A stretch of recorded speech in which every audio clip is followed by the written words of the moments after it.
But to cut to the chase, the Clearness Committee is basically an inquiry model of being in the world.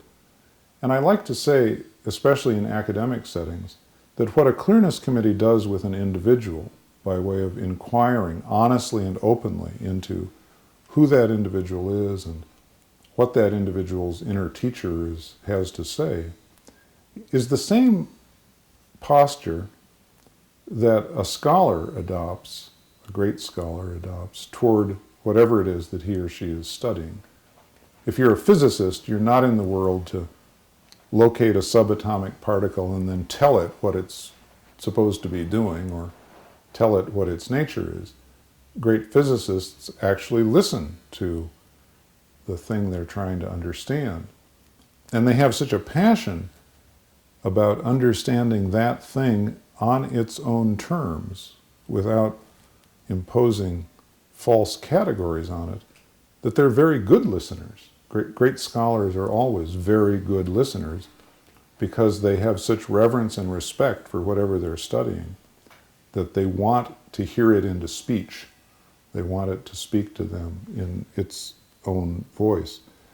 And the puzzlement for me in universities, frankly, has been why we know how to extend that respect to subatomic particles or bodies of literature or periods of history, but we don't know how to extend that respect to each other.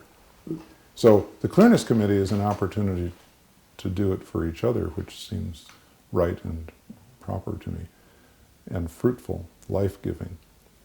In organizational terms, I think the Clearness Committee is like the good leader who walks around basically saying, what's happening here? And how are you experiencing what's happening?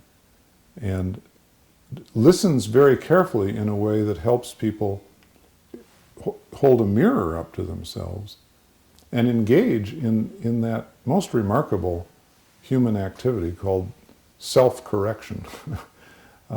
As you look at yourself in the mirror, to see that you're missing the mark. Not because someone tells you that you're missing the mark, but because you already know what the mark is, and the mirror helps you see that you're off target. There's a way, I think, of leading in an organization or of helping an organization understand its own life that is much more about mirroring than it is about advising, fixing, saving, and setting everybody straight. And mirroring is powerful because when people see themselves in the mirror and engage in that activity called self-correction or self-analysis, self-understanding, the results are much more likely to be permanent and deep than they are when some outsider comes along and says, oh, you got this all wrong. Better you should do it this way, which people may do for a week or two, and then they'll revert to whatever it is they're more comfortable with.